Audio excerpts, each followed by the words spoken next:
προσοχή, ο Ρον τραγούδι θα σας πει. Μια ιστορία τρομερή με το Ρούφου στην αρχή. Δεν μπορεί αυτό να μείνει πια κρυφό.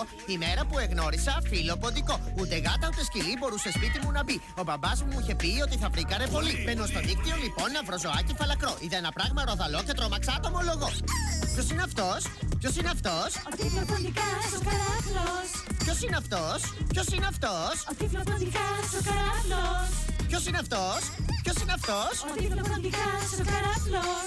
Ποιος είναι αυτός? Ποιος είναι αυτός? Ο τυφλοποντικάς ο καράφλος. Στο μαγαζί είχαν σε προσφορά ένα άτρικο ποντίκι με μακριά λεπτή ουρά.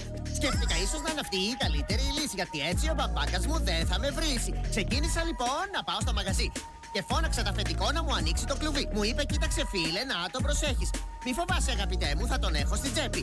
Ποιος είναι αυτός? Ποιος είναι αυτός? Ο τυφλοποντικάς ο καράφλος. Ποιος είναι αυτός? Ποιος είναι αυτός? Ο τυφλοποντικάς ο καράφλος.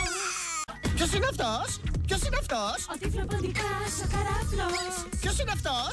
Ποιος είναι αυτός? Ο τυφλοποντικάς ο καράφλος. Είπα μπούγια! Μπούγια! Είπα μπούγια! Μπούγια!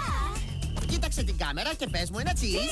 Κοίταξε με στο φακό και πες μου ένα τσις. Προσοχή, προσοχή, πηγαίνουμε στο Μποενονάτσο. Εκεί ο φίλος μου καταπροφίζει ένα μάτσο.